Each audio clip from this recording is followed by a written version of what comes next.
Kaya, how are you, mate? I'm good, thanks. How are you today? Yeah, I'm wonderful. It's so great to see you. Did I pronounce your name right? So it's Kaya. Kaya. I in the course of our interaction already, I've used both. So I Yeah. thought if I go for both, I might have 50% chance of getting right. Or is that 100% chance? I was never very good at maths at school. In fact, I never really went to school after the age of 14. I used to go fishing instead. It was much more fun. And I think it led to a much better life. Yeah. So, So, Chris, you're an ex-Royal Marine, best-selling author, extreme endurance athlete, and now, of course, you're hosting this podcast, which is doing amazing. So where do you find the determination to seek out new challenges even today? can I just say can I say hello to Scotland before we begin? Because I'm just absolutely in love with Scotland and with the people up there. When I did my 1,000-mile run from John O'Groats to Land's End, everyone was so good to me in Scotland. Yeah. So I couldn't start my podcast without saying that. So hello, Scotland. Sorry, mate. Over to you. So where do you find your determination even today, even after everything you've done in your life so far? Oh, God. It's really simple, mate, right? Your mind is an incredibly powerful tool, and it can create an amazing life for you, or it can create hell on earth. So paradise or hell. Once you learn to control your mind, then it becomes your choice. So now I can choose to live in paradise every day, which obviously I do. And if life tries to chuck me into hell, even when I'm there, I'm still in paradise. I don't care, right? So that comes with experience. There's no such thing as a bad experience. So as you probably know, I've taken loads of drugs in my life. I've battled addiction. I'll say battle, I've experienced addiction. I've had massive highs, massive lows, witnessed lots of people around me die sometimes in horrendous circumstances. And off the back of that, and traveling a lot and writing books and going on adventures and stuff, you just learn a lot about the world that I probably wouldn't have done it had I just had a job, right? Or regular sort of career. And of course, I've been in the military, hence why we're chatting. So I've had experience of combat, and it's just allowed me, mate, to get myself in a place where I control my thinking now. Whereas when you're young, other people control your thinking for you. Either the sociopaths, as I call them, that control the whole planet or try to, or your teachers at your school, your boss when you get a career. You're worried about what people think about you on Instagram, or is my hair the right way? Have I got big enough? All that. When you become an old dog like me, you don't have to worry about any of that stuff, Kay. You get up in the morning and you have that choice to live a wonderful life. And that's what I choose. So when I get up in the morning, I think, right, what can I do today to be a legend? So it's life experience, and then it's a bit of perception as well, and obviously as well, it's a different generation you would have grown up in. So you have different lessons would have been handed out in a different way than say it would for me now. Oh, very much so. And some of it was better for us. Some of it was worse. There was lots of abuse back in the 70s when I grew up, and it got brushed under the carpet. People, it even went on, but you even had, you had one parent that knew the other parent was abusing the children by what horrible means. They just would pretend it wasn't happening. Yeah. almost like a mental health illness. They just click something and just pretend it wasn't happening. And of course, that's not what you bring kids into the world for. You bring kids in the world to be their hero and be their idol and die if necessary, if it means protecting them. Yeah. Back then, it was very weird, mate. People worried so much about what other people thought.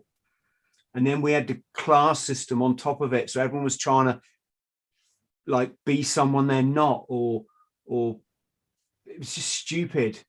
Hold their cup like this, and just stupid shit, Yeah. And now we've got a generation, and you've got to remember, it's not just your parents' influence, and it's not just society's influence and say government, but it's also, we talked a bit about this before the podcast. It's also, we're all subject to an agenda to destroy our identity, to destroy our self-confidence, to set us up, one color against another color, which is what skin, isn't it? What we've all got skin, right? Yeah.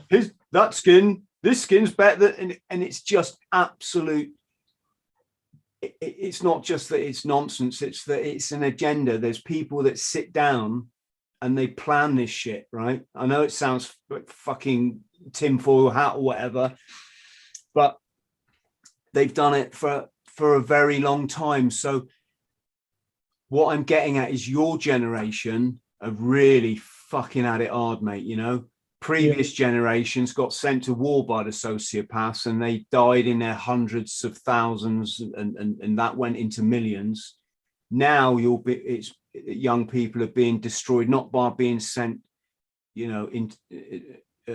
over the top, as they called it in the First World War, over the top of the trench into certain death, trying to attack an enemy that didn't really have a problem with you at all.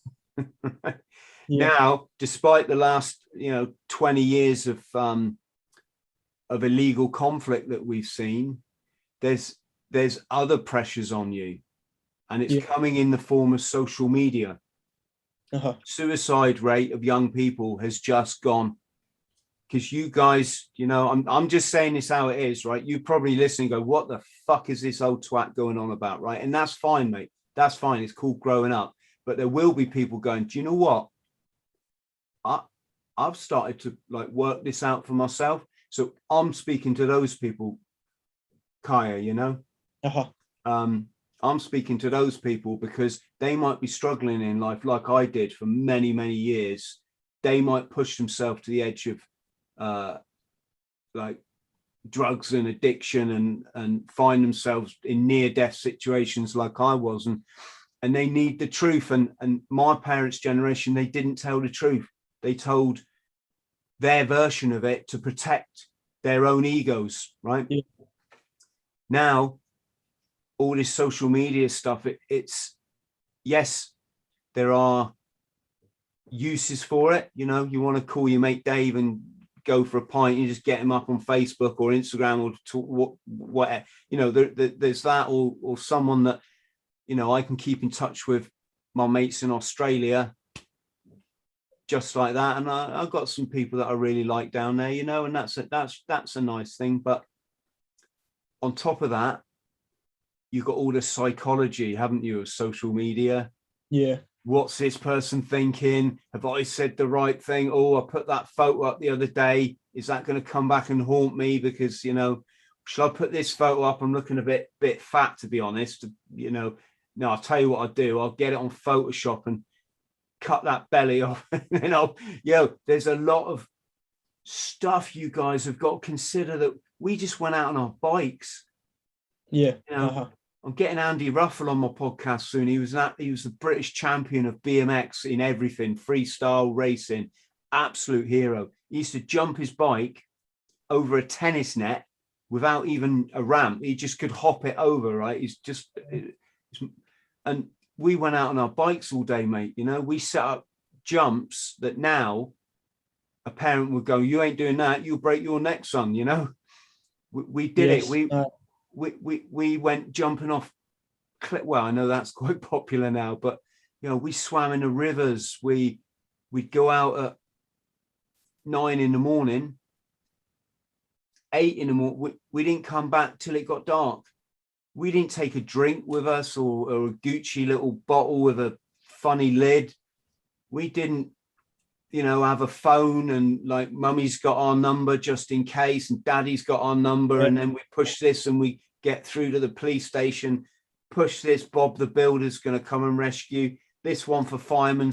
We didn't have any of that shit. We just went out and threw ourselves out of trees, you know, fell out of trees and all this sort of stuff, right? So I guess what I'm saying is it's horses for courses.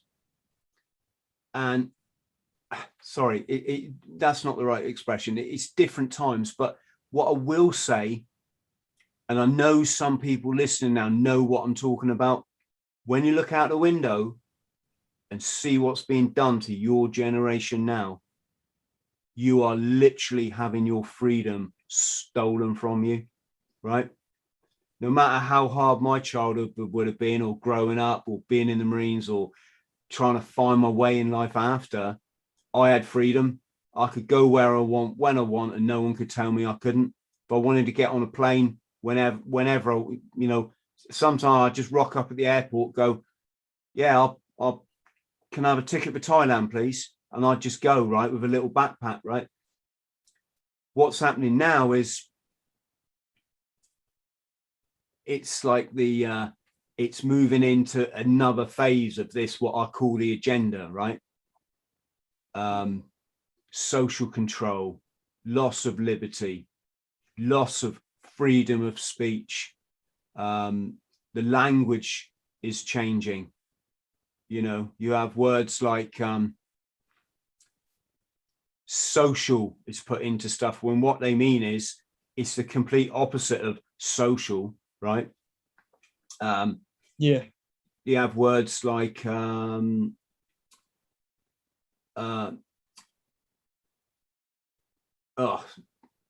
sorry, I had another word in my head then. It's been, oh yeah, great. They say things like the Great Reset.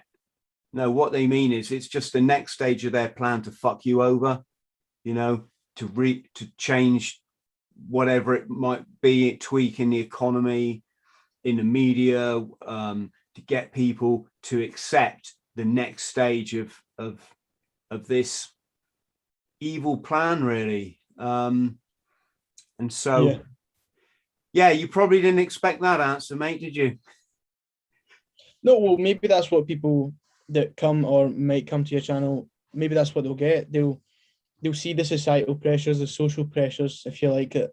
Well, like my generation, like 19, 20, all of that is getting faced with, and they want to actually see another side of it from your perspective. You know, they want to see freedom and maybe. To give you an idea, mate, I mean, when I grew up, you didn't have obesity. There was you had fat people, which is fine. Some people got different makeup, haven't they? But you had one in the school. One. Now it's normal to be obese. What is it? 1 in 3 people is obese. When I grew up, you didn't have people committing suicide all over, but it was like unheard of, virtually unheard of, mate. Now, it's just suicide statistics in young people, mental health is through the roof. Now, we need to be asking why.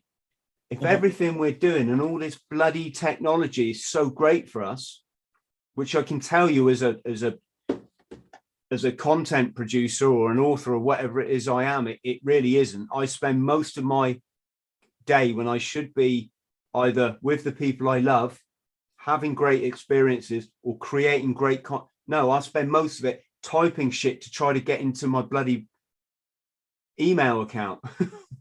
Do you want to be text, phone called, or fucking WhatsApp or what? And you're like, and then you hit, sorry, this number's not reckoned. Oh, damn, that's my other number, isn't it? Right. It's it's all become so complicated.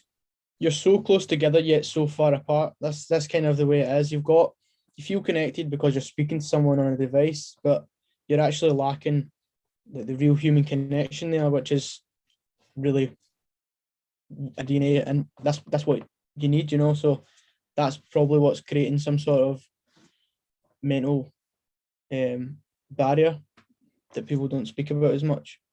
You got a good head on your shoulders, mate. I'll tell you that. I wish I was as clever as you when I was your age. I was just brainwashed like we all, you know. I was in what I call I lived in the Matrix, you know. I thought the news was real. Right? I thought when you watch the news, you need to know this stuff because it's important, and they're telling you the truth. I didn't know who owns the news, right? And what function it serves. Yeah. This comes back to our question about would I have joined up knowing what I know now? And it's really hard. It's really hard. I will get messages or emails from young men predominantly. And they'll say, Chris, I know it's all a crock of shit. I know that if you join the military, you're controlled by the sociopaths, but I want to join anyway. And like, I get it.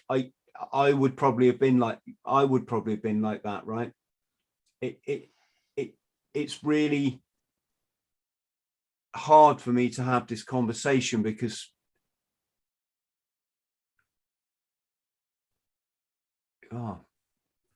you know, the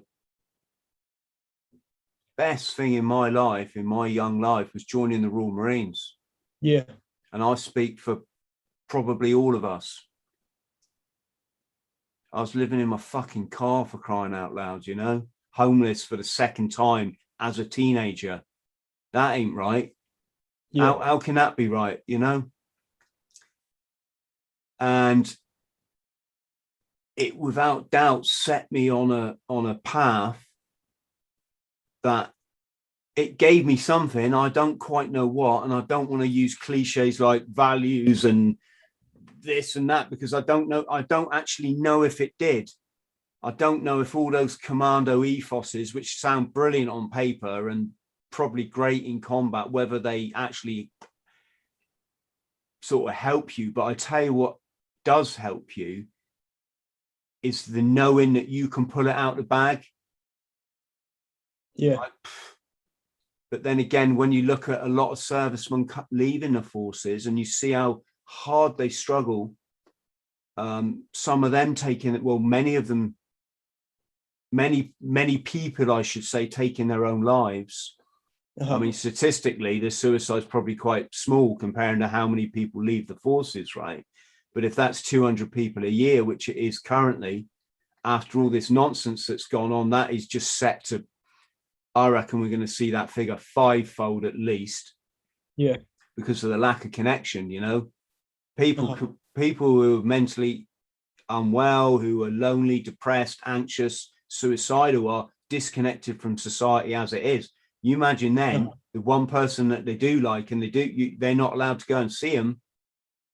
That's a recipe for disaster, right? So I guess I'm trying to say, mate, is there's just no easy answer to any of it. It was very, it's a very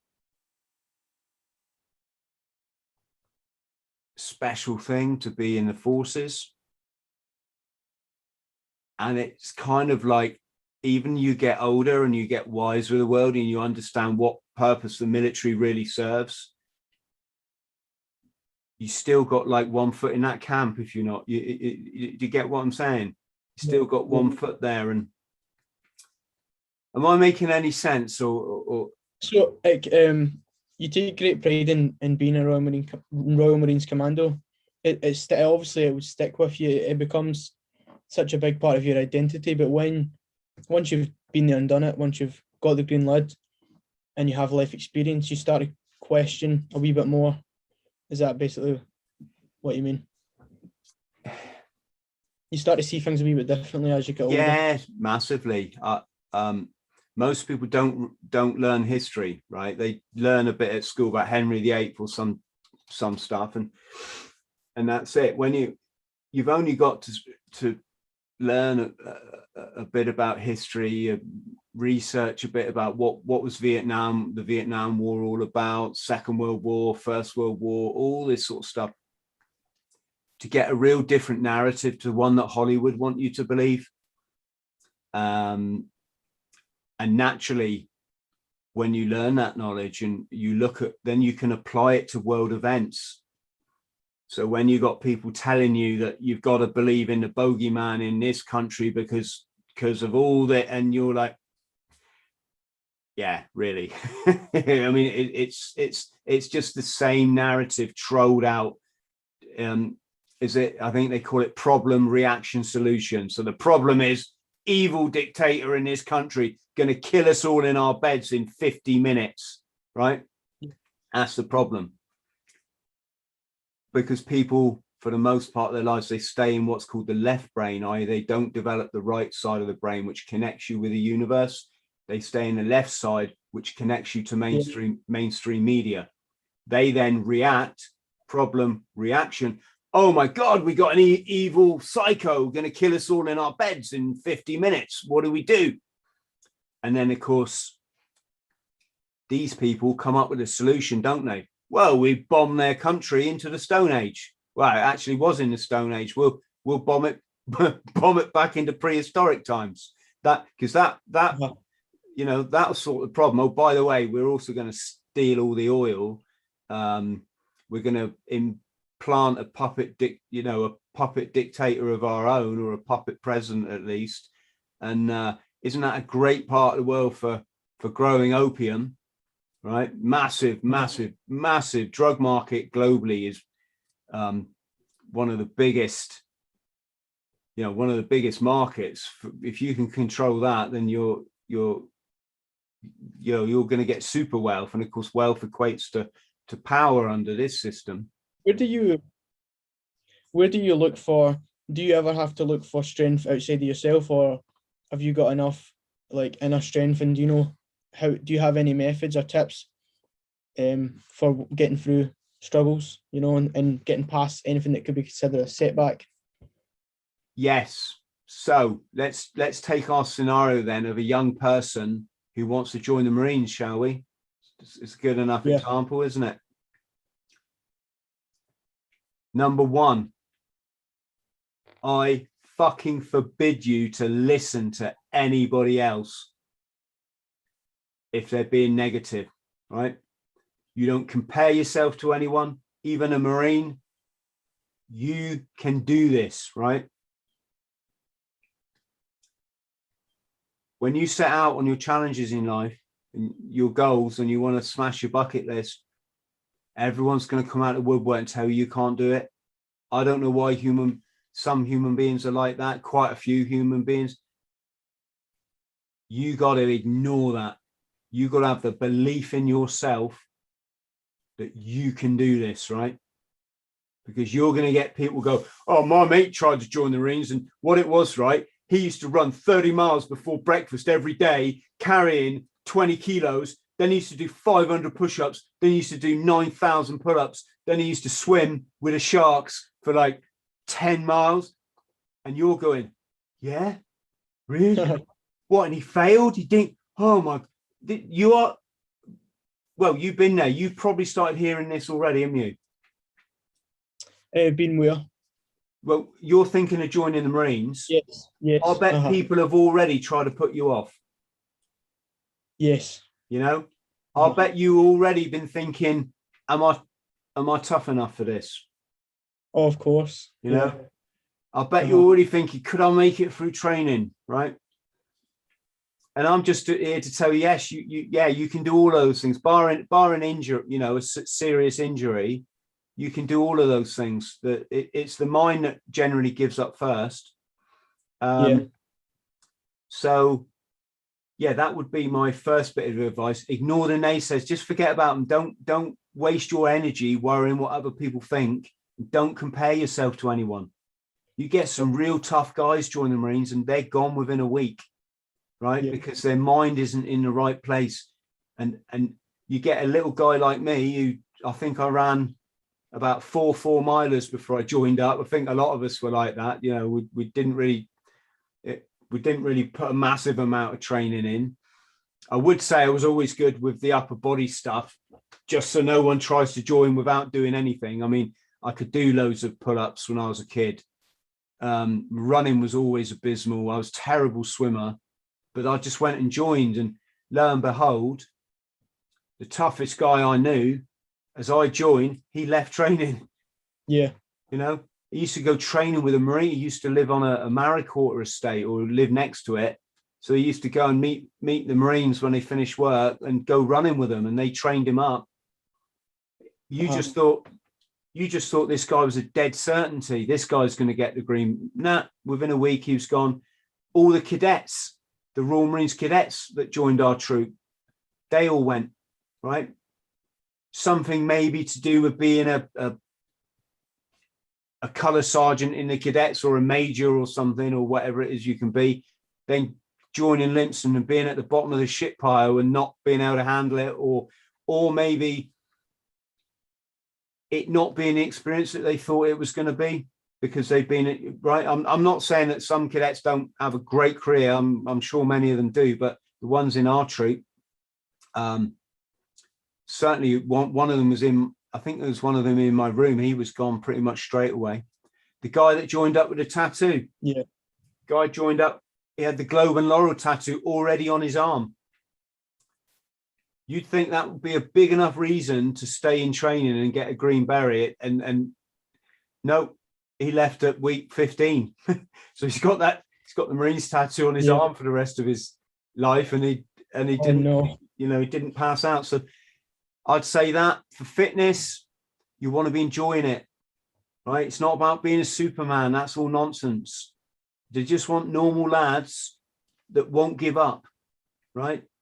So when you do your runs, first off, enjoy it. Get your Walkman on, enjoy it. Don't hammer yourself in the ground every run, because you won't want to go and do it then. But what you can do is just progressively push yourself a bit harder. You know, so if you're doing a 4-miler 3 times a week, on the 3rd time that week, instead of trying to do it in 30 minutes, try and get that down to 29 and a half, you know, just this sort of thing. Make sure the biggest mistake people are making is emailing people like me and saying, Chris, I want to join the Marines. What do I do? You know, and I email back, do what they tell you to do. It's not rocket science. Yeah. You go in a recruiting office, they're going to tell you what they want from you. They're going to say, you got to do this amount of push-ups, this press-ups. Your thinking's got to be at this level. You know, you've got to maybe know what an SA80 is, or whatever the newer model of what we call the SA80 is. What do mortar troop do, for example? Who are 4.5, 40,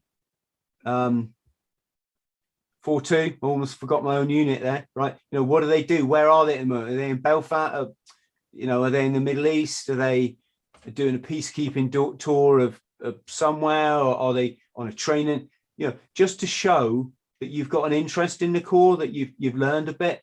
You don't have to know everything. It would be impressive in your interview if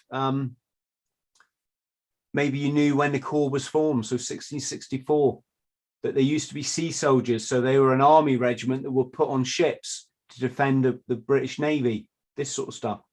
What am I saying? Where do they train in the world? Where they do jungle training in places like Belize and Brunei. They do Arctic warfare training up in the north of Norway. This kind of stuff, right? What if there's operations going on in the Middle East? What are they called? So it was Optelic, wasn't it? And names like, if you can just show that you know roughly, they don't want you to know everything. In fact, if you rocked up knowing everything, they probably wouldn't want you, because that's not the sort of person that It's not really what I'm, you know, if you're too keen, it's probably not a good sign. So does that make sense? That comes to the next question. Yeah, so what you said, yeah, kind of hit the nail on the head. What age were you when you joined? 18. I was So 17, you were I think. 18. 17 when I went to the recruiting office. Yeah. 18, I think, when I actually joined, or it might have been 18 when I went to the recruiting office. I passed out at 19 and was in the Northern Ireland conflict, so on active service before I was 20. Yeah. Yeah, that's a question that comes up a lot within the community, probably on here, and you see it with other people that do podcasts and interviews and stuff. And there is a degree of being impressionable and being able to learn the regiment, like the regiment that comes with going through training. So that's the question of if you're too old, like if you join at, say, most people join at 16, 17, 18. If you join at 27, are you going to be too mature and less likely to take it on board? Right, I'll just lay it out as it is, because the way I can tell the way you're putting the question is people worrying about me, and it's that, how will I get on? But there's more to it than that. And I'm just going to be blatantly honest with you. So first off, age is irrelevant when it comes to passing the course. I could go and do it now, right? Well, if I can run 1,000 miles pretty much non-stop and sleeping at the side of the road, I'm probably a better candidate for passing the commando course than a lot of people my age, right? So the age thing, as far as passing the course goes, is fairly irrelevant. What you'll find when you're on the course is the older guys will get a bit more respect, because, you know, they've been around a bit longer, they know a bit more about life, they may be a bit bigger and a bit tougher. I don't know.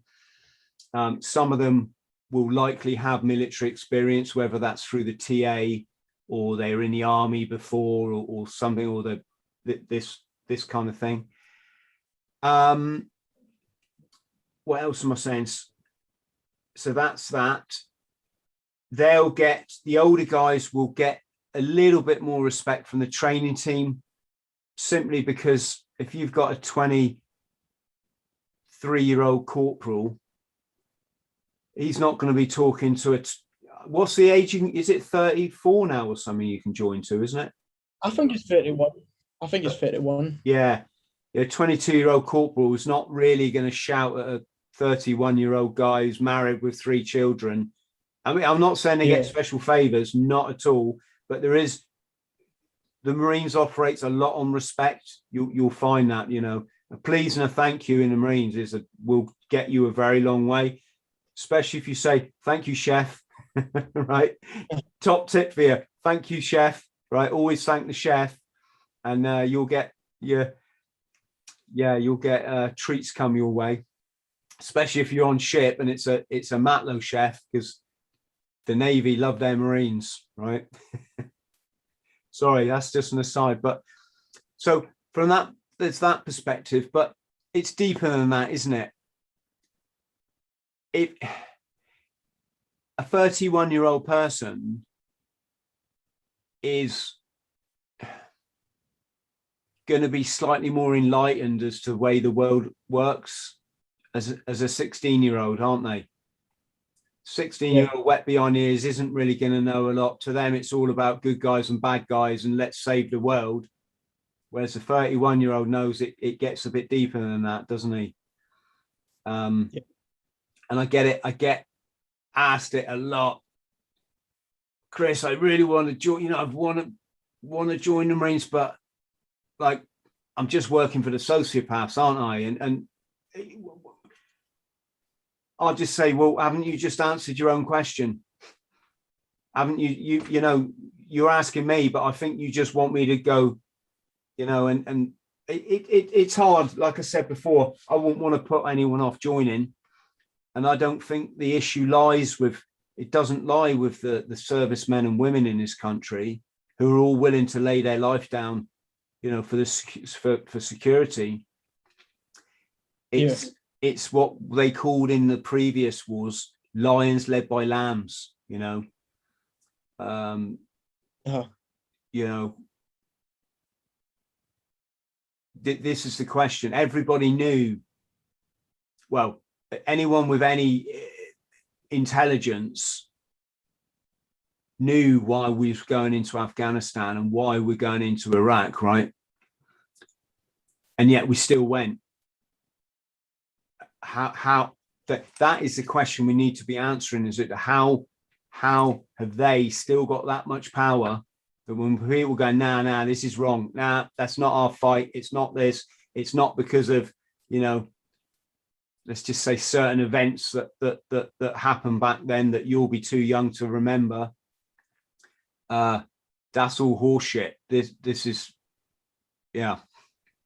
So I don't want to start repeating myself, but the older person is going to be thinking more like this, aren't they? Unless they've lived in a shoe cupboard there, you know, their whole life, which is entirely possible, because when you see what's going on in the world at the minute, there's a lot of very unenlightened people on this planet. So that's that. Yeah, just the other thing I wanted to mention is, well, I'll say two things. What about children? What about if you've got kids? I would say, does a little boy want his daddy to be away 9 months of the year? Is that your job as a father, is just to ditch your kids so you can go and play G.I. Joe and shoot a few guns? Uh-huh. You know, you bring children in the world to be their parent, don't you? And I'm being honest, I'm just being honest here, because military kids very often grow out incredibly damaged. And it's not just about the damage, but the loneliness they must. You know, my daddy's gone away. My mate, I've said this in a couple of podcasts, after the Falklands conflict, they used to put the names of the dead on after the news. So whoever had been killed in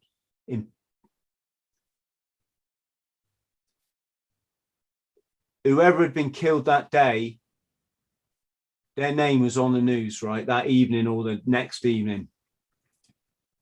My mate used to sit down and just watch the list going up to see if his daddy had been killed that day. Well, I think of my little boy doing that. Fucking no way, you know? Yeah. That would just, for me, that would be just the most selfish thing I could do, is to go off and have a jolly wearing a green beret or whatever it is, but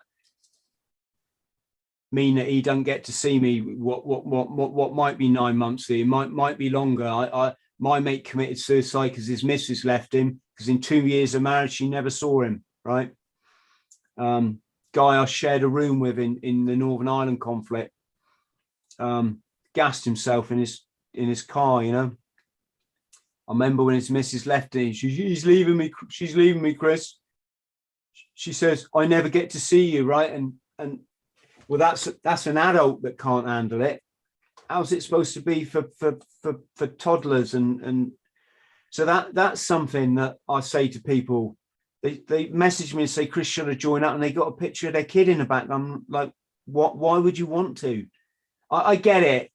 I'm being a bit flippant. I get it, right? We are self-absorbed. And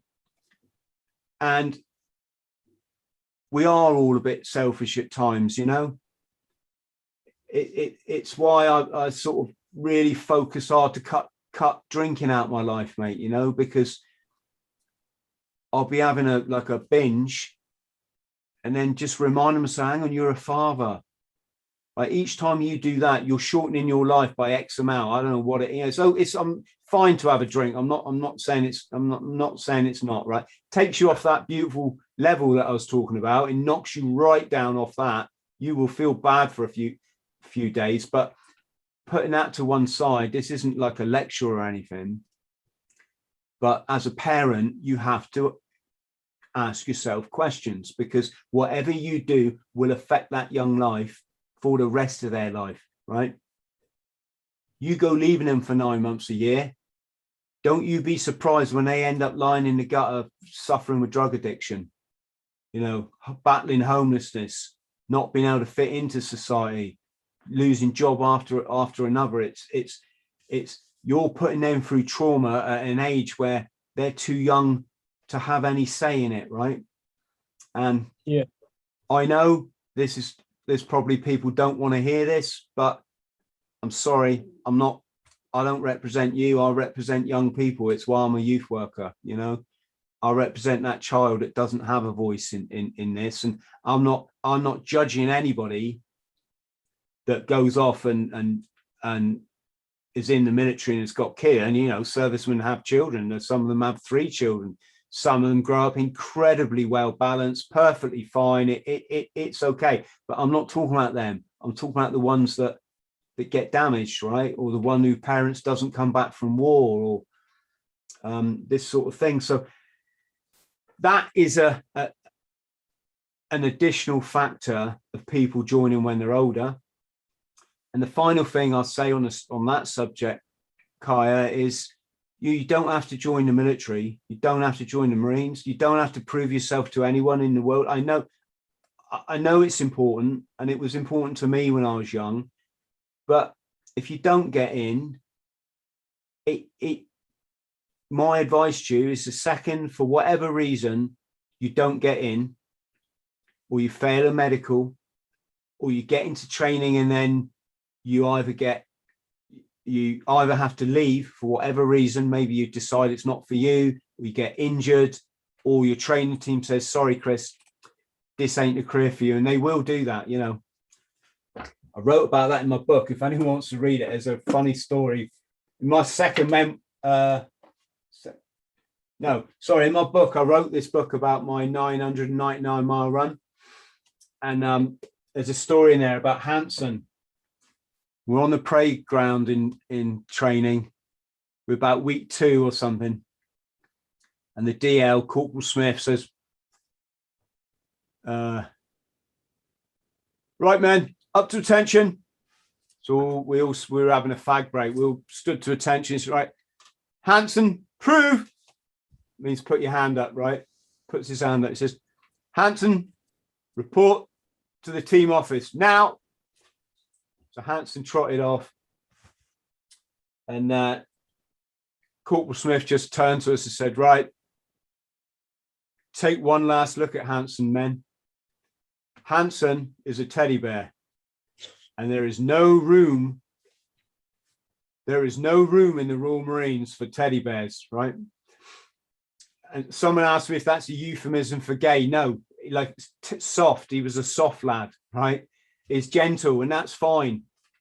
You know, who would you want looking after your elderly grandmother when she's losing the plot? Would you want a big, rough, tough Marine that jumps into trenches and bayonets people? Or would you want Hanson? Well, you'd probably want him. So, you know, everyone has a role to play in this life, don't they? So I'd say that if you don't get in, or you get in and you leave, what you do then is you never think about it again, ever, period. Otherwise, you become a person that goes the rest of your life going, well, I nearly got in the Marine, or I wanted to join them. I wanted to, and it's almost like a form of trauma in itself that you carry your whole life. Yeah. You become that person in the pub that, oh, there's a Marine over there. Do I tell him that I got to, you know, do I tell him I got to week 20 of training and dropped out, or should I just shut up because he'll think I'm a Walter Mitty or all this sort of stuff? You've got to be strong. If it's not for you, for whatever reason, put it out of your life. Don't ever think about it again. You know, there's certainly the negativity, and go on and do other stuff with your life. It's not everything. It was just, for people like me, it was just something we chose to do. And I guess I was angry enough and upset enough as a teenager to want to see it through and prove to all the people that I mean, that's wrong in itself. And it's proof to my parents, really. Because my mum kicked me out of home when I was 15, I think. My dad kicked me out I was living happily with my dad, and he got remarried, and they kicked me out. So, and they told me I'd never amount to anything, that I was useless, I was worthless. Well, when you're told that as a teenager, you're going to want to try and prove people wrong, aren't you? So, Yeah. But, so yeah.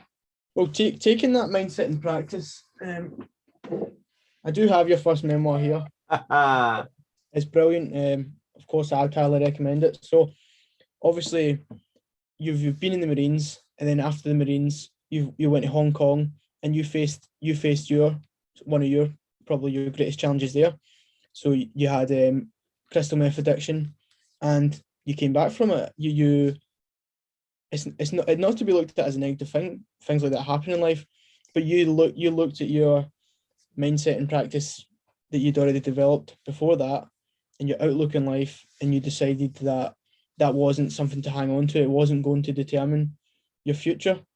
So how can somebody else, whether they're in addiction or they're facing any sort of trauma, what can they do as a first step to just move on from it and better themselves? Oh, what a great question. Gosh.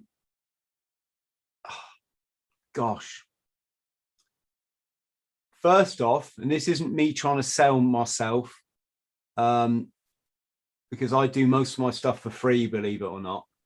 Certainly, if I make any money here, it just goes to pay, like, for something like that, or this bloody computer that was £2,000, or traveling up to go and do a talk for free somewhere or whatever. So not trying to sell, but anyone that is struggling, join my Facebook community, right?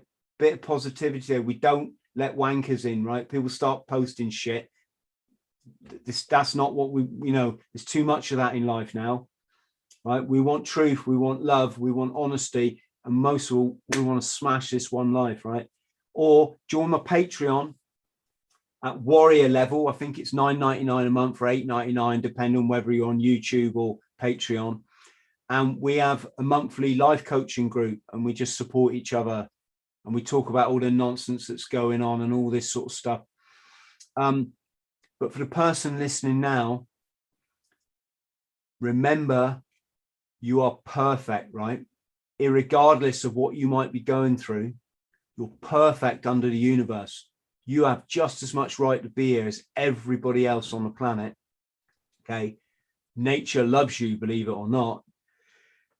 If you're facing challenges, it's because nature has seen you need to get happier in your life. You've not been happy.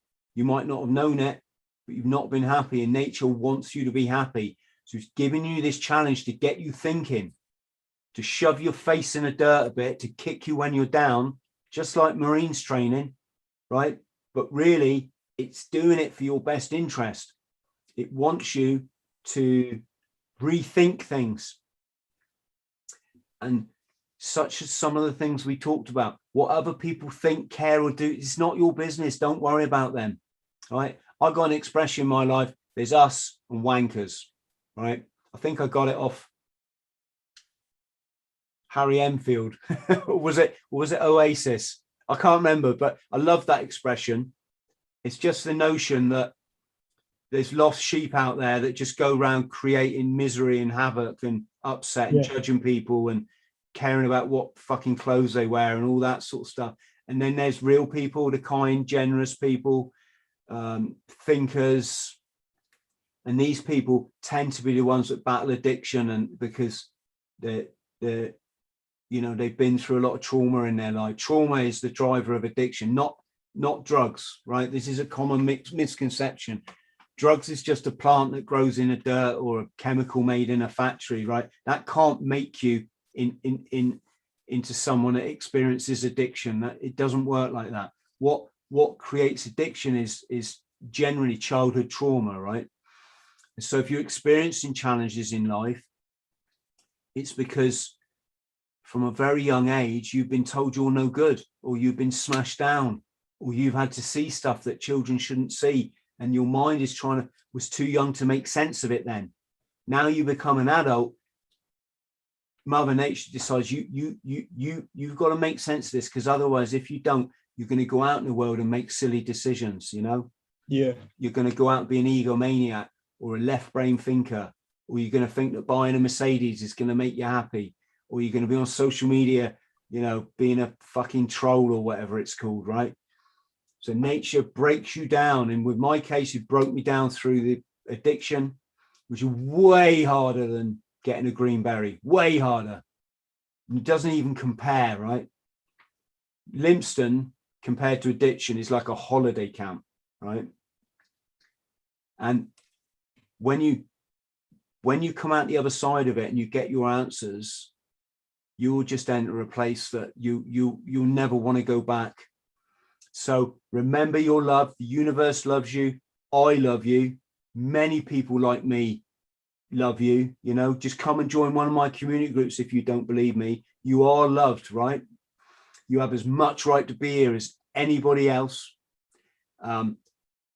Start to show gratitude. When we left brain thinkers and we're struggling with these problems, we think me, it's all about me. I'm doing this. I want to shove this drug in my arm. I want to do this. He think you got to discharge all that. You got to go, well, hang on, let's get our priorities. Am I alive? Yes. Brilliant. Perfect. That's it, right? Am I lucky to be having this life? Yes. Many people are dead. You are lucky to be alive. Great. That's your gratitude, right? Who's going to get me out of this? No one really. What? No one? Well, me. Yes, you. Only you can get yourself out of it. So start smiling at the morning sun like I do every morning. Say, thank you, Mother Nature, for giving me this life. Realize you're loved. Take action, right? You have to take action. If you're battling substance misuse, you've got to start cutting them down, because all the time you're trying to live on substances, whether that's alcohol or whatever it might be. Your life is spiraling down. It's just the way it works. You're not firing at this with this beautiful connection that I keep talking about, right? You're off kilter. You're out of it. You're going down, right? As soon as you start ditching those drugs and alcohol, well, obviously alcohol is a drug, and it's actually the worst drug in my experience. Once you start shedding that, you start spiraling back up again, and your life becomes great, and your friends come back, and you can buy clothes for the first time in a while, and then you get your self-respect and or your self-esteem returns, and then you get offered a job, and then it all gets good, right? So it's like you said yesterday on Commando Coach. I hung on to it. I watched it quite late last night. So the house won't paint itself, and that can be used and applied to anything in life, can't it? Because you said, like, you have to, it's not just about the finished product. You have to pick the paintbrush, make sure you clean the paintbrush, all that kind of stuff. So there's steps to this for the finished product that can, I think that's a great simple thing to remember. Yeah, be used and applied to anything in life. Take action. Just take action. It's there's loads of stuff I can say. This is why I do the Commando coaching. It's people listening. It's just a free video that I do once a month on YouTube, and then we have the private life coaching group after it on Zoom. And it's just all this stuff to try and give people little pointers, because the sociopaths control you from birth. They just do. All you know is what they want you to know. You've got to break out of that, and you'll only do it by educating yourself, by reading books, by watching documentaries, by finding those videos that have been banned, right? I don't mean like nasty videos. I mean the videos that tell the truth get banned off the platforms, right? You can still get copies of them. I'm not even going to say a name of one, but when you start to get into the educational world, you start to learn this stuff. You want to be learning a bit about psychology and sociology and what's all that about. Who were these people that came up with theories about life? What is Marxism? Who was Durkheim? what Freud, why is Freud important? Little stuff like this all helps you to put the jigsaw together. When you've got the pieces, you enter something called enlightenment, and it's just a great place to be. And it's great when you meet like-minded people, which I do through my work now. I'm just the only people I've surrounded me now are positive, like-minded, enlightened people, and it's just great. And I don't have to sort of like spend my time with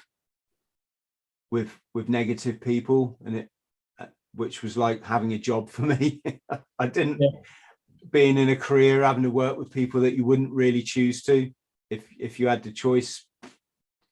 I found that really, really hard. I find it hard to keep a job down, to be honest. Well, Chris, now you've actually you've surpassed 58.6k followers. You've now got a podcast, a brand, whatever you want to call it, that you've now built up off your own strength, off your own back, and you can now do what you want and promote your message. So what's next? What's next for you now with everything you've built up? I'm going to take over the universe like Darth Vader. No, what's next? I'm really loving spending time with my family. It's become really important to me. Yeah. When I look at my child, I just see me now, and I it's a constant reminder why I've got to kick myself up the ass and not put the trauma onto him that adults put onto me, and to spend the time with him and to be careful what you say. It's really important with a child. If you constantly say no, but you're not thinking why you're saying no, they take that on board, and then they start saying no, and you're like, why are you saying no? Don't say that. Just go and play with him. No. And you don't realize the power of psychology. So that's one thing. Spend more time with the family. Keep smashing out the adventures, whether that be alone or in a team with other people. Really keen to row across the Atlantic just for the experience.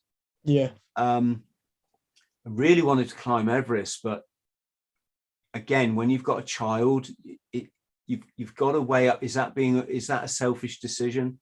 Yeah. Because if you didn't come back, that child's lost his daddy, and your daddy for a little boy is the most important person in his life, I think. Was to me, me and my dad might not have seen eye to eye, or whatever. It's all water under the bridge, but like, he's still my dad. I'm still, even when they're like really bad to you, you still love them and they're your hero. So I think quite deeply about these things, and I think you should, So that's that. We've got the race coming up, the Sahara race in October. Always got books on the horizon. Trying to get my books into audio, but the podcast just takes all the time.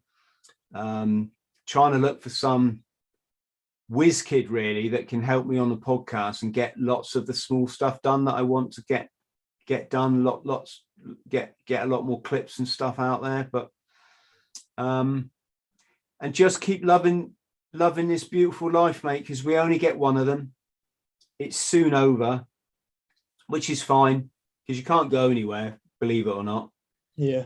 The stuff that makes up your body makes up the whole planet. You form something else, or you form lots of other stuff. So I think that's a good thing for people to take on board. You can't go anywhere. You'll always be in this universe. You just be in a different form, and that I'm sort of okay with that. So yeah, just smashing my one life, mate, as I keep saying.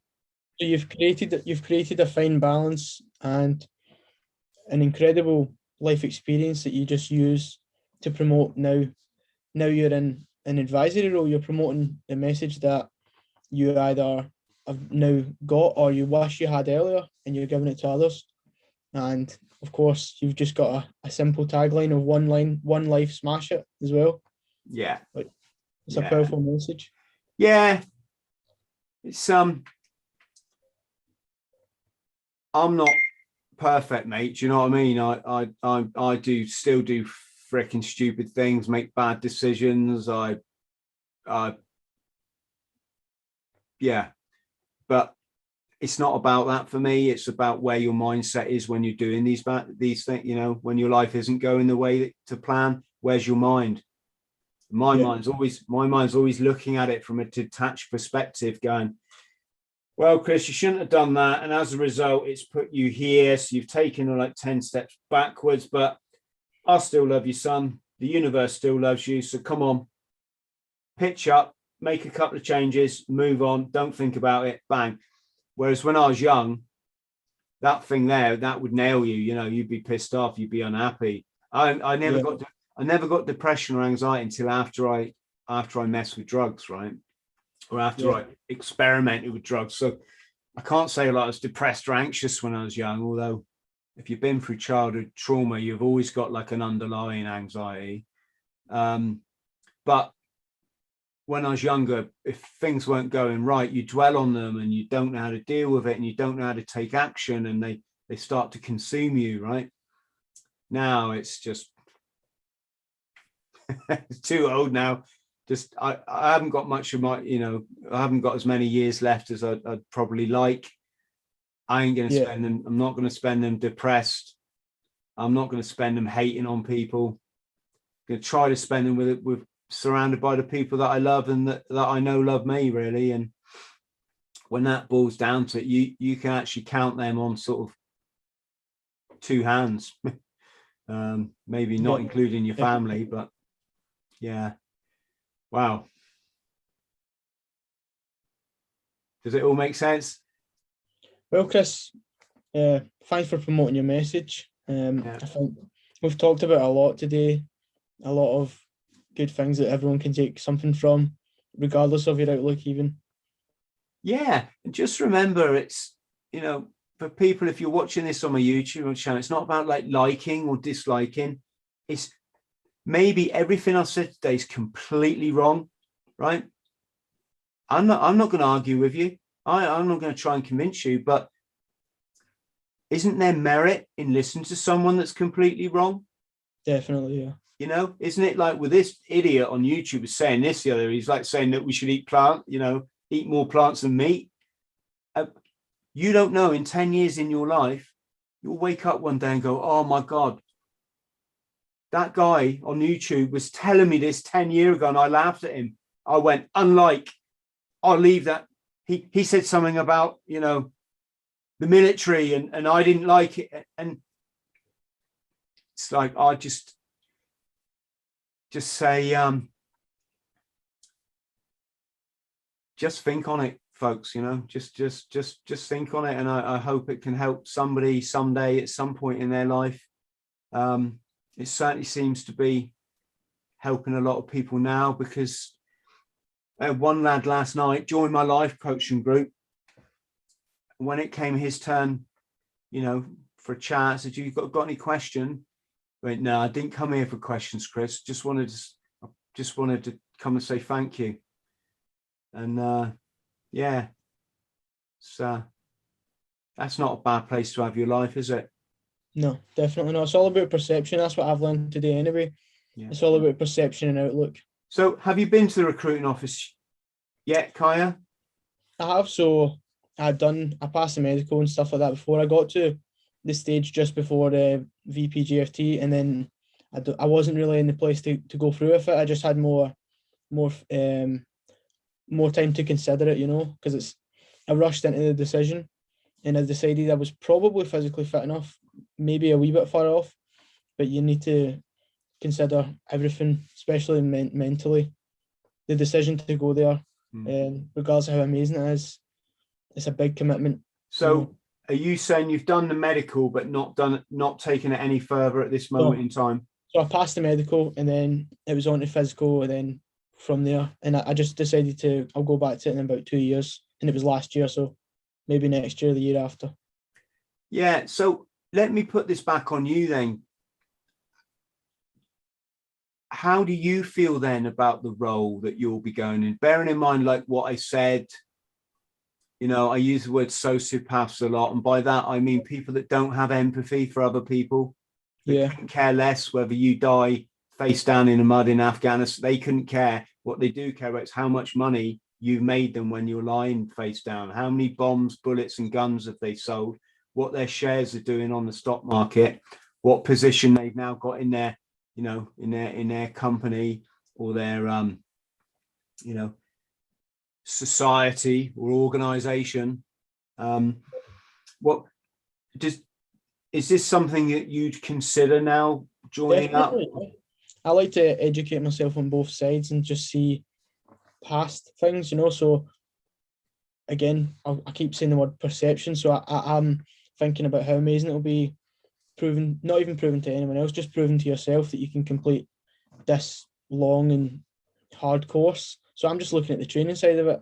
Yeah. But then when I started to think about after, of course, although it's going to be, there's higher things going on, there's maybe an agenda as to why you would be sent to war, for example. It plays on my mind.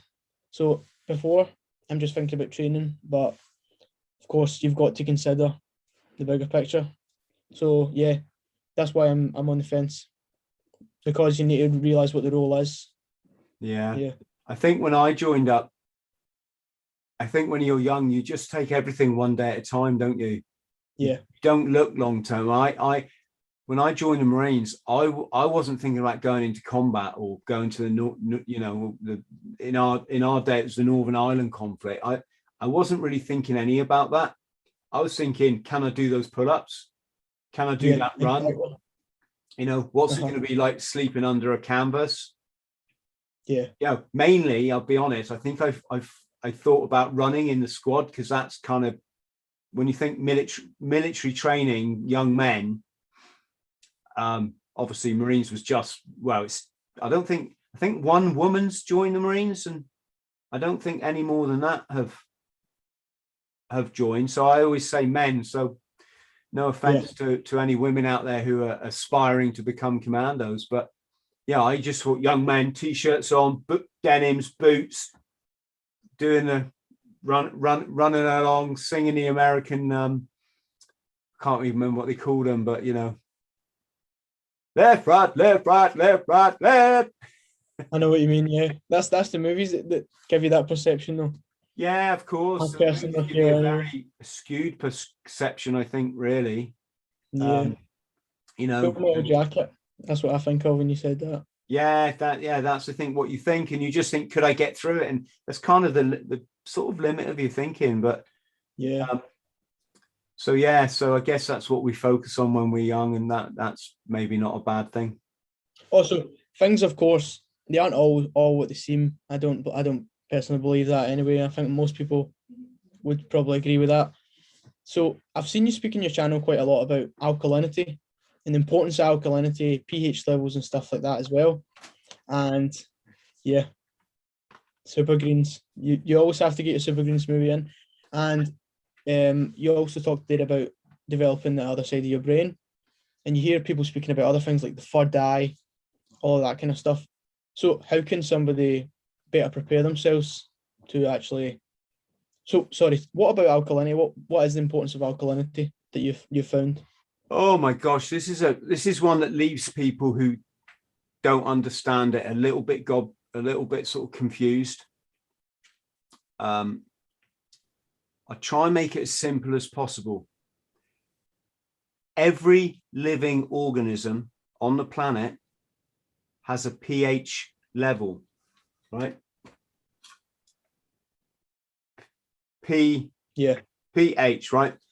It's like when you had your chemistry lesson at school, I think it was, and you got these bits of paper called litmus paper, and you test it, right? Uh-huh.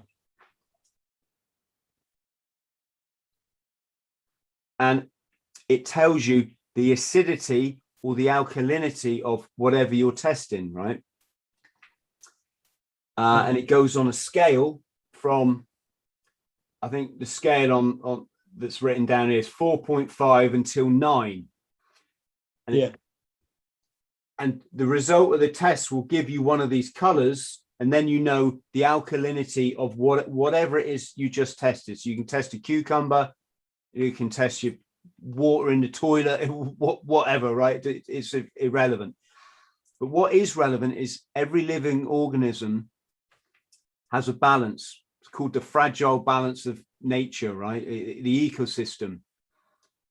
And over the course of your lifetime, you have an average pH. And for the human being, it's 7.25. If you were to test a plant in your front room, you know, cut a plant, stick one of those strips in and test the sap in a plant, that plant's going to have a certain pH level, right? Now, depending on what you eat, depends on what your body's tissues will produce when you test it. So your pH level.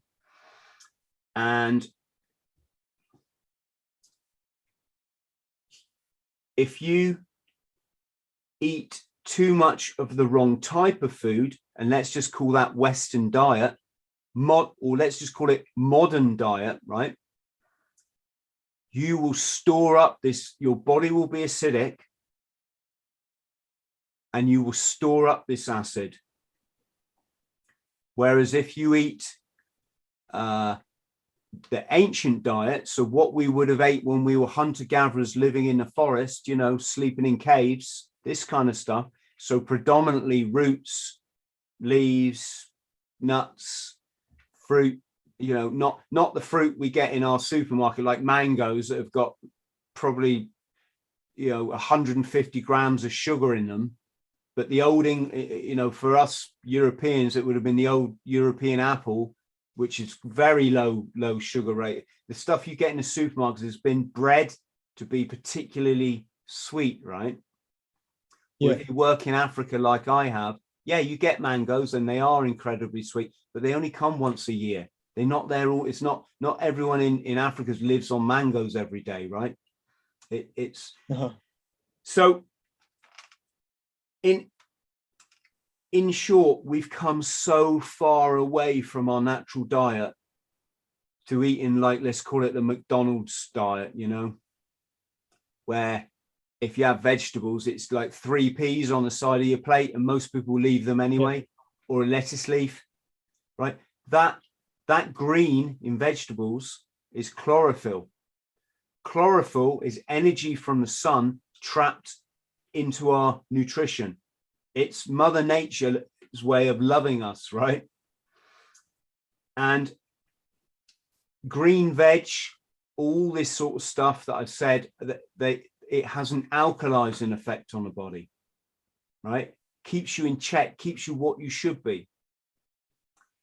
And I talk about this a lot, and it's very hard for people to grasp, especially if you're a left brain thinker, because you've been conditioned by the media your whole life to think in terms of diets.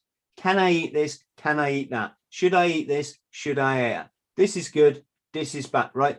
It's fucking crock of shit, right? It's not about that. It's about your pH balance in your body. So can you eat meat? Yeah. Our ancestors, you know, they wouldn't have eaten, I don't think, the abundance of meat that our modern culture tells us. So we think that our caveman ancestors went out and ate a stegosaurus with chips every day. And the truth of the matter is, you try catching an animal when you've got no tools. It's very, very difficult, right? You then catch that animal, it's covered in fur, you got to rip into it, and then you're eating raw meat, which, it's like, why would you do that when you can eat fruits, nuts, berries, and they're in abundance? You know, you come out your cave, you've only got to walk over to those bushes there, and there's a meal there for your whole family, in fact, your whole tribe. The notion that you go chasing down a bloody woolly mammoth or something for breakfast I think it's kind of fabricate, you know, it's not the truth. But would you have been able to catch fish from the river? Yeah, look, we've got, we got these opposable thumbs and stuff, right? We would have got the odd fish. We would have got the odd, say, injured rabbit and gone, oh, possibly. But what the food industry has done is brainwashed us through the media. And remember, the sociopaths own the media, right? And the sociopaths own all the, they control all the corporations and they control the narrative, and they've brainwashed into thinking that it's absolutely fine to eat whatever you want. So if you want to wake up in the morning, drink a bucket of Coca-Cola, that's a health drink. If you want to drink milk, which is actually a liquid that's designed for baby cows, right? When they're in the infant stage. Bit weird, that, isn't it? Imagine if you're with your tribe in the forest and they're picking leaves, nuts, berry, leaves everywhere. You can eat stinging nettles, right? You can survive. You just pick it off, eat it, and it becomes really, you get really into that. Your body attunes to that kind of food and you love it even more, right? Imagine going, right, no, I'm not going to do that today, folks. I'm going to run over. I'm going to get a boat across to North America. But Stig, boats haven't been invented for another million years. Yeah, well, fuck that, right? I'm going to get the boat across to North America. I'm going to get one of those like bison. I'm going to chase it down, even though it can run 3 times faster than me. Then I'm going to grab hold of its tits and I'm going to suck them dry. People would think you were fucking mad. They would think you were mad, right? But we've been so conditioned from birth by these monsters to think that that is absolutely normal to drink milk, right? The calcium in the milk, it's not the right kind of calcium for human body because it's not for us. It's for a baby cow and when you see the problems people get with their bones growing up, the osteoporosis, the arthritis, all this sort of stuff. You start to understand that our diet, modern diet. Oh,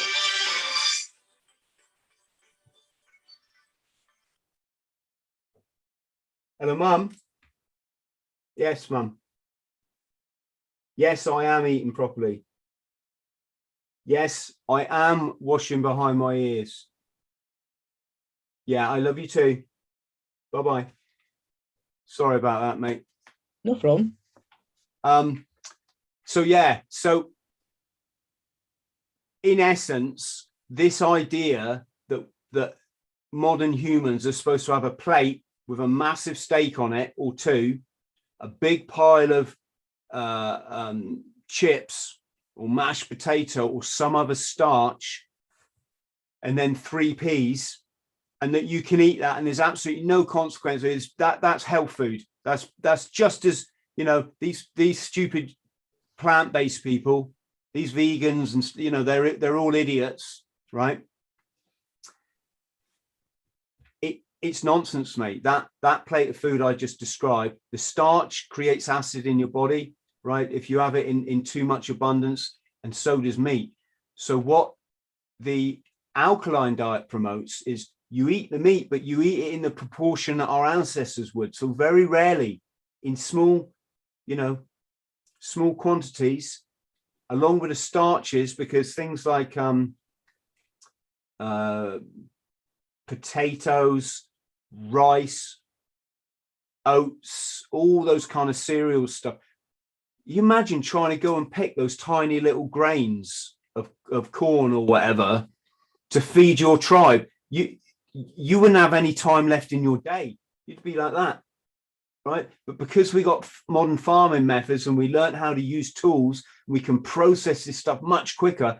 We're eating a food type that we wouldn't have done when we lived in the nature, not in that quantity. You might have picked off little bits, and remember what I say, in small quantities, it's all fine.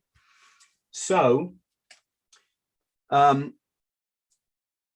what that stuff does is it just creates acid in the body. And over time, certainly over the course of a human lifetime, that acid builds up. Your body can't get rid of it because you can only detox when you're alkaline, right? And eventually your system becomes so acidic that it becomes the perfect environment for things like tumors to grow, so cancer. In addition, you're screwing up all your arteries and your bones because your body's carrying acid. You know, anything, dip anything in acid and see if it lasts as long as something you dip in a neutral solution. It's just never going to happen, right? So the reason I talk about it a lot is ever since I followed the alkaline diet, I've not been sick, right? The only time, right? So all your coughs, your colds, your flu, I stopped getting that 17 years ago. No viruses, anything like, no, don't get any of that, right? That's just the physical side. The mental side is you just enter cloud nine, you tune in with the universe, right? Because your body's not constantly tired from trying to process, for trying to digest meat in your stomach. You have such a state of like clean health that you just fire, mate. You know, you fire. You it's like you live on cloud nine, and then when you start to learn that the world's top athletes are plant-based, they don't eat meat, right? I'm not saying I eat meat, I don't eat a lot of it, because like I say, you've got to keep it down. If you keep it down, fine. Remind me to talk about the Supergreens. I'll put it there so I don't forget. There we go. I can't move it anymore because it'll fall off my desk, but I'll put a link below our video. I'll put a link to it, Kaya, all right? Yeah. So, as I say, ever since I followed this practice, if anyone's ever heard of Tony Robbins, the massive American guru, the life coach, I have. Alkaline practitioner, right? If you want perfect peak health, you never want to be sick, and you certainly don't want to get whatever it is, the big three, the cancer, the heart disease, or, you know, all that sort of stuff. And then you find out, like, the world's strongest power lifter, he doesn't eat meat. He's a plant-based guy, right? I'm talking about something slightly different here. Being plant-based or vegan is nothing to do with alkaline diet. It's just that eating plants is more alkaline for you, right?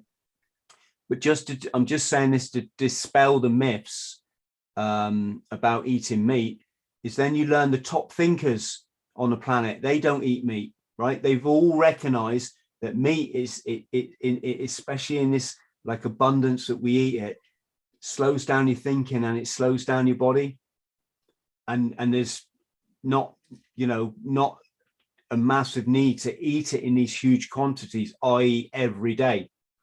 So how do you find your delicate pH balancing? Because you'll have to go to the same shops as everyone else. And so how do you get around it and see if somebody's lived quite a unhealthy life, is it reversible?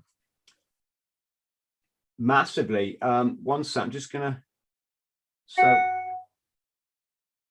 so on the scale now, if I hold the thing up, I'm actually 6.75.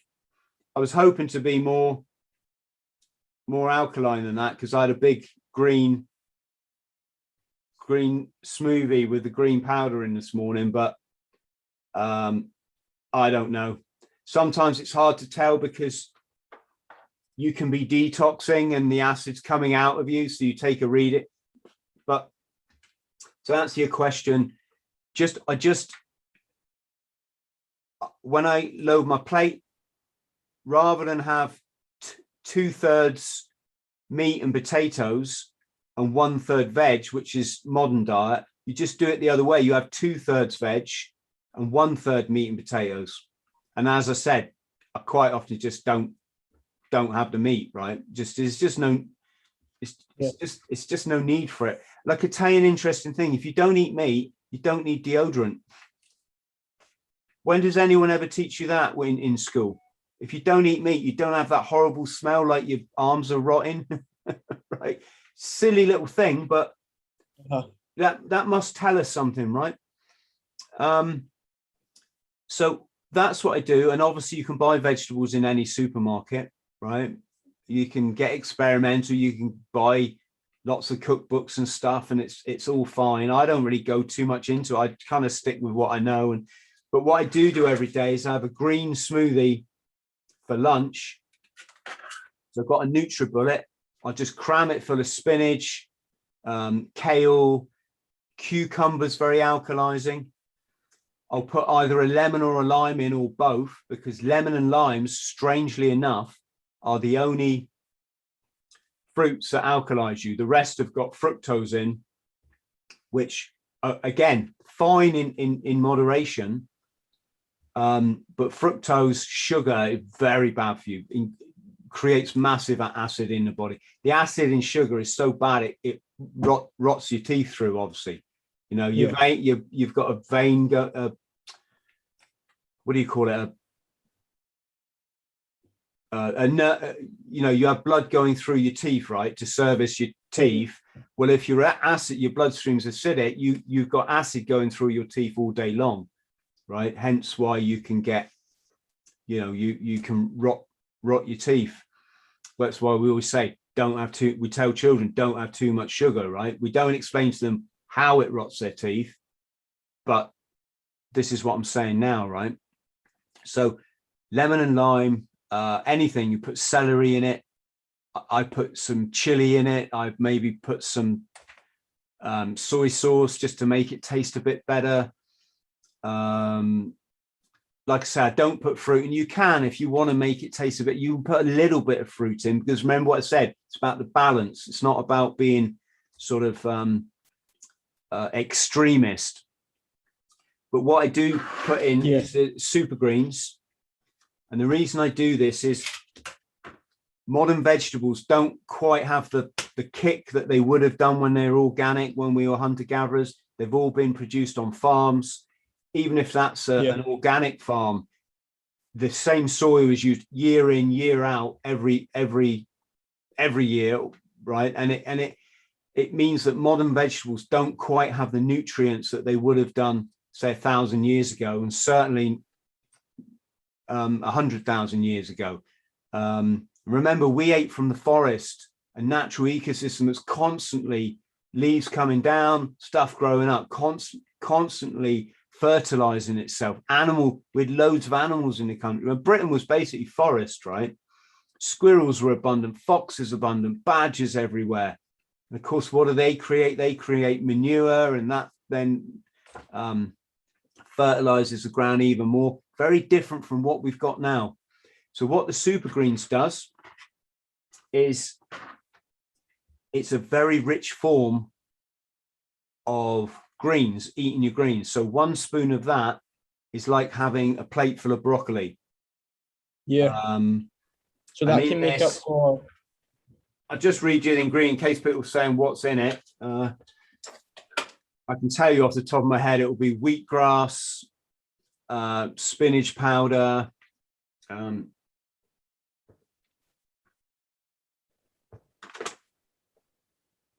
this has got green tea extract, maca root, beetroot, ginger, broccoli, chlorella, kale, turmeric. Don't they say turmeric's good for joints or for inflammation? Wheatgrass, alfalfa, barley grass, pea protein, spirulina, hemp seed powder, and there's a few other things in there. But sorry, I didn't mean this to sort of turn into a lecture on alkalinity, but the reason I talk about it is it's just changed my life.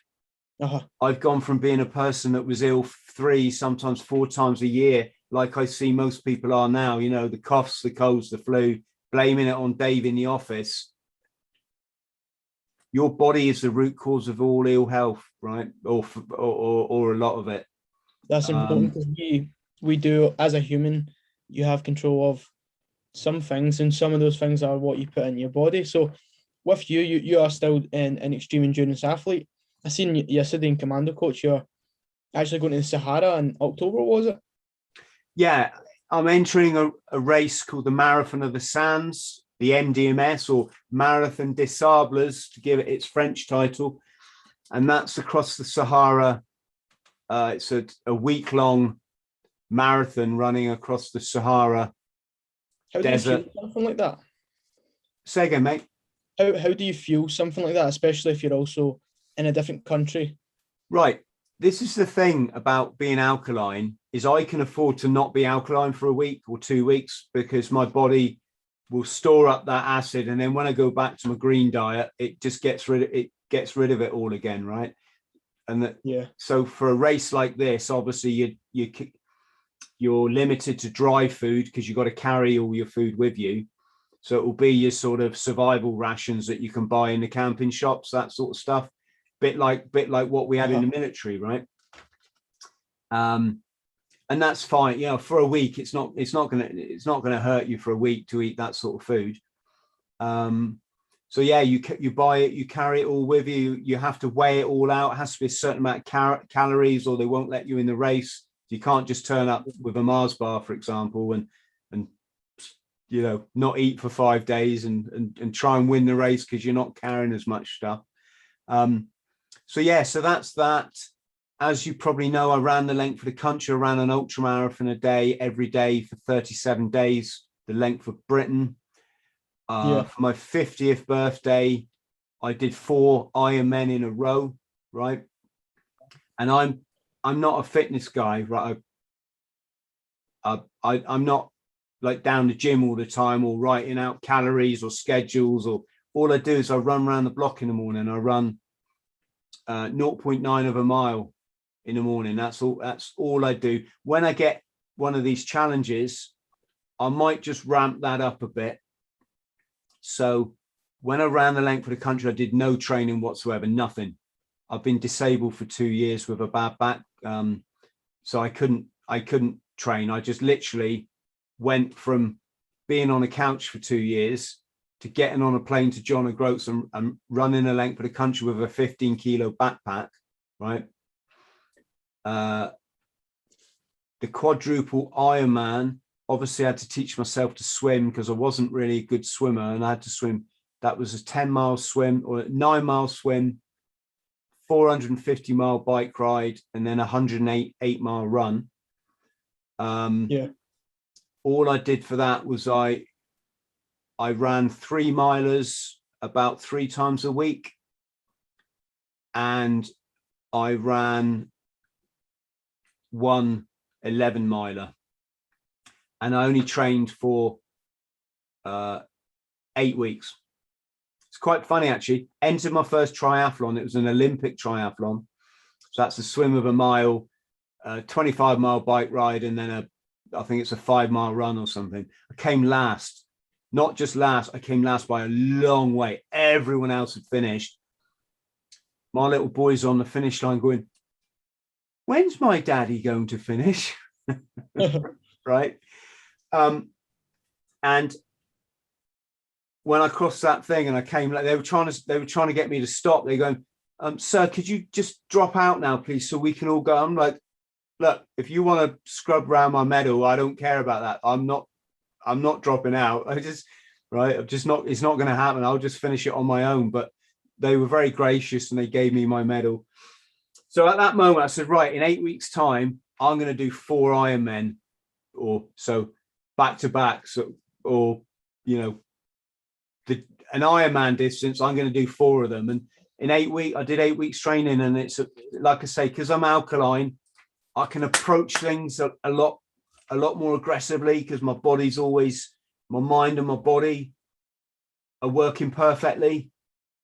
And then for this year's challenge was I gave up my Christmas to run 200 miles to raise awareness of the veteran suicide problem and money for a veterans charity. So I ran 100 miles around a running track for 2 days. And then and then I ran 100 miles cross country for two. I think I got it all done in 5 days. It might have been 6. It was atrocious. It was atrocious weather, wasn't it, this Christmas? Oh yeah. That really added quite a challenge to it. But yeah, I ran 200 miles in 5 days. I think it was 200 miles in 5 days. Yeah, sorry, we're wandering all around here, aren't we? We've gone from the sociopathic elite to green powder to the Iron Man. So when we're talking mindset, then, so you truly believe that as long as you maintain good health, and for you that's alkalinity, you don't have to prepare as much as other people would say you would have to for, say, a triathlon, because you believe it's more in your head. Yeah, I mean, head and body obviously work together, and then there's other factors that if you're left brain you won't consider because the media aren't going to tell you. So connection with the universe is an important one, you know. Yeah. When I set off on these challenges, I'm not worried what you might think or what my family might think, or people say, oh, he'll never do. That's just irrelevant to me. The universe tells me I'll do it, and then I'll know I'll do it. Universe, people might, I swap universe with Mother Nature. Some people might call it God. Some people might call it the spirit. Some people might call it whatever this thing is that we don't understand. I just call it I'm part of the universe. My molecules are no different to what makes up every other thing in this universe, as far as we know, right? And it's a very powerful thing to know that, because it once you open the barriers to perception, you open up, you get rid of the limits on yourself, I guess. So I don't have to worry a lot about what maybe other people would. So I guess a lot of people I speak to say, oh, I could never do a marathon. I'm like, really? What, you couldn't walk 26 miles? No, you could, right? Yeah, unless you're disabled and in a wheelchair, but then you just wheel yourself 26. You would, if someone had a gun to your head and said, right, do it, are you going to go, no, I can't do that? You're going to go, all right. And again, we've been conditioned through mainstream media our whole life to think we're rubbish and think we're useless and think we're not good, and it's not true. And I'm here now and through the podcast to say you can do whatever, within reason, you can do whatever you want. I mean, we're not going to, I can't fly. Well, you sort of can't you really? But, can't fly in this body, but I can do 4 Ironmen back to back, and I guess I showed that. Definitely. Well, Chris, it's been a pleasure today. Yeah. Thanks a lot for your time. Hey, you're absolutely welcome. And if you do take this further, let's chat again. Yeah. Definitely. Definitely. I'd be more than happy. Brilliant. Stay on the line. So this has been Kaya interviewing me, or podcasting me, I should say. We don't do interviews. And I thoroughly enjoyed it, mate. Thank you ever so much. I hope it makes sense to some of you. If you can like and subscribe so you get a notification of other chats like this, that would be great. So this is me saying goodbye. Goodbye. Thanks a lot.